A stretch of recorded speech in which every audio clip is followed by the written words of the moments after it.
Hello students, myself Assistant Professor Namrata Khilochia, Prof LBB College, Vapi.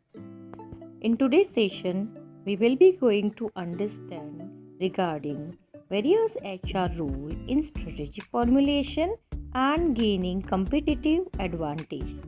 Now first, let us try to understand that what is competitive advantage and what is strategy formulation. Now, strategy means what?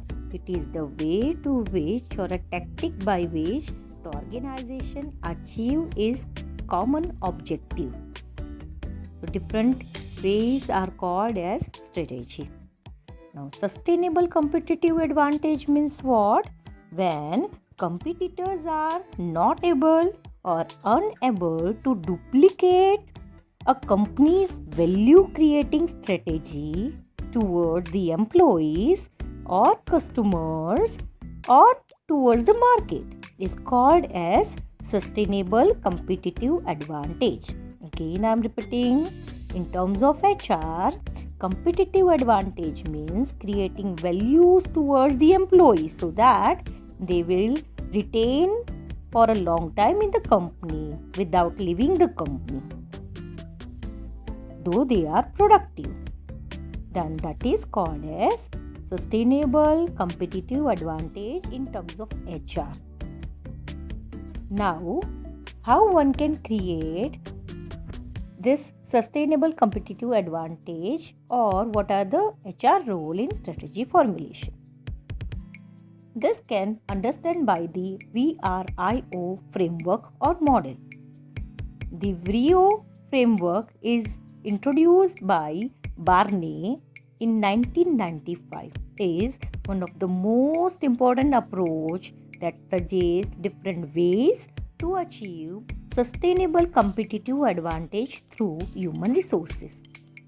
By using this model, various Indian companies also achieved sustainable competitive advantage in Indian scenario. That is ITC, Lupin Pharma, Asian Paints, Pidilite Industries, Nestle India, Sun Pharmaceuticals, etc. So now let us understand about this VRIO framework. Now here V stands for value. HR executive must address a primary question, that is, how can HR aid in either decreasing cost or increasing the revenues for the company?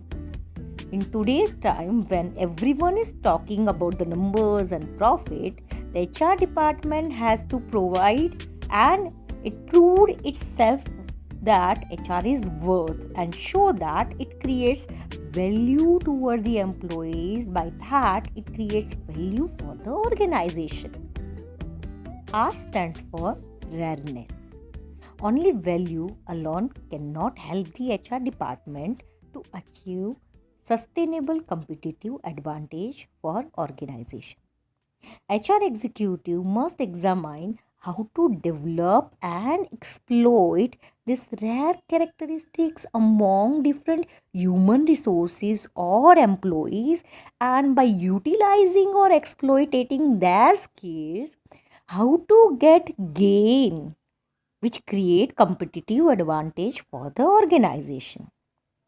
If the same characteristics of the human resources is found in many companies, then that is not called as competitive advantage.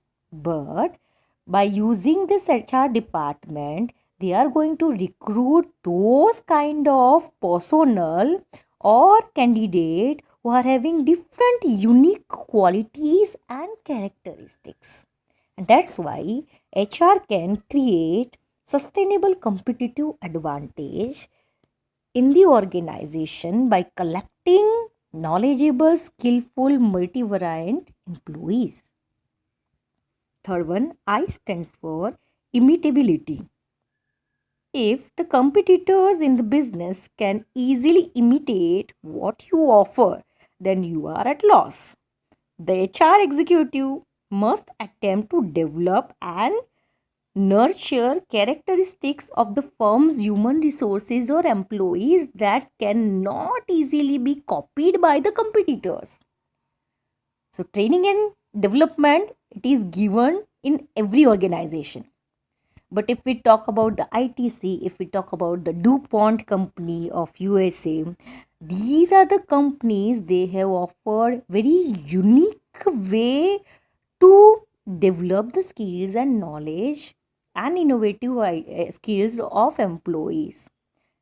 And by that, they will enjoying this competitive advantage. Now, O stands for organization. In order for any characteristics of a firm's human resources to provide a source of sustainable competitive advantage, the firm must be organized to exploit or utilize the resources. Organization requires developing the system and practices that allow HR characteristics to bear the fruits of their potential advantages. For example, if we talk about the General Motors or a Ford, both are having the recruitment policy of recruiting the assembly line workers from the same basic labor market. But if we compare, Ford has been more successful at developing team-based cooperative culture than GM, that is General Motors. Clearly, that is only due to the HR function through which Ford is successfully creating team-based cooperative culture of the employees within the organization and enjoying competitive advantage. So, for creating strategy formulation or competitive advantage, there is very significant role we can understand with the use of this VRIO framework. Thank you, students.